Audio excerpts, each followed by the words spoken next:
একটি গ্রামে ছিল এমন একটি পুরনো মসজিদ, যেটা নিয়ে মানুষের মধ্যে ভয় আর বিস্ময় দুইটাই কাজ করত। কারণ এই মসজিদে কেউ একা নামাজ পড়তে যেত না, আর যারা গিয়েছিল তারা কখনো পুরো ঘটনা খুলে বলতে পারতো না। গ্রামের নাম ছিল নূরপুর।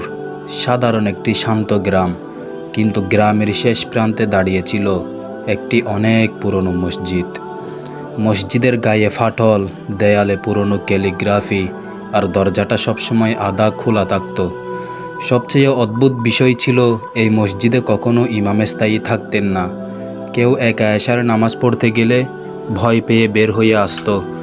আর সবচেয়ে রহস্যময় বিষয়, রাত ৩টার দিকে ভেতর থেকে আজানের শব্দ আসতো। কিন্তু সমস্যা হলো, গ্রামের কেউই সেখানে রাতে যায় না। একদিন শহর থেকে এক যুবক আসলো। নাম তার আরিফ। সে খুব ধার্মিক ছিল, কিন্তু একই সাথে কৌতূহলীও। গ্রামের লোকজন তাকে বলল, ওখানে যেও না, মসজিদটা স্বাভাবিক না। আরিফ হেসে বলল, মসজিদ কখনো অস্বাভাবিক হতে পারে না।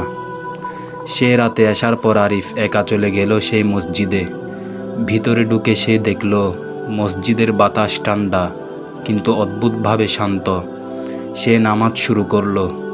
প্রথম রাকাত সব ঠিক, দ্বিতীয় রাকাতে বাতাস একটু ভারী লাগলো।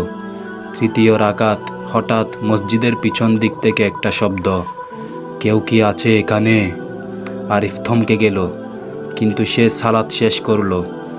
নামাজ শেষে সে যখন বের হতে যাবে, তখনই শুনতে পেল, আল্লাহু আকবার, আল্লাহু আকবার, আজান। কিন্তু সময় তখন রাত 1:45। আর কেউ নেই। সে দৌড়ে বাইরে বের হয়ে গেল, কিন্তু বাইরে গিয়ে দেখল গ্রাম পুরো নিস্তব্ধ। পরের দিন আরিফ আবার গেল। এবার সে লুকিয়ে থাকলো মসজিদের ভেতরে। রাত 3টার দিকে হঠাৎ পুরো মসজিদে আলো জ্বলে উঠল। কিন্তু সেটা বৈদ্যুতিক আলো না, এক ধরনের নরম সাদা আলো।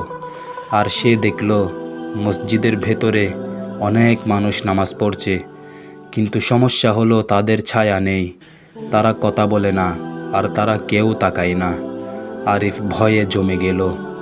হঠাৎ একজন বৃদ্ধ মানুষ আরিফের দিকে তাকালো এবং খুব ধীরে ধীরে বলল, তুমি এখনো এখানে কেন?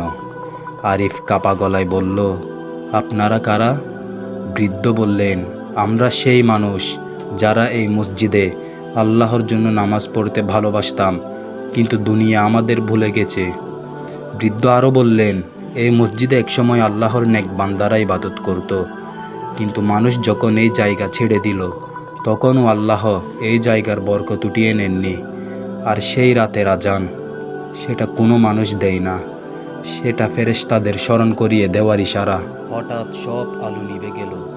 আরিফ আবার একা হয়ে গেল, কিন্তু এবার সে আর ভয় পেল না, বরং সে কাঁদতে কাঁদতে বলল, হে আল্লাহ, আমাকেও আপনার সেই নেক বান্দাদের মতো বানিয়ে দিন। সেই দিনের পর আরিফ প্রতিদিন ওই মসজিদে নামাজ পড়তে যেত। আর ধীরে ধীরে গ্রামের মানুষও সেই মসজিদে ফিরতে শুরু করলো। কিন্তু আজও রাত 3টার দিকে কেউ যদি খুব মন দিয়ে শুনে, তাহলে দূর থেকে সেই অদৃশ্য আজানের শব্দ শোনা যায়, আল্লাহু আকবার।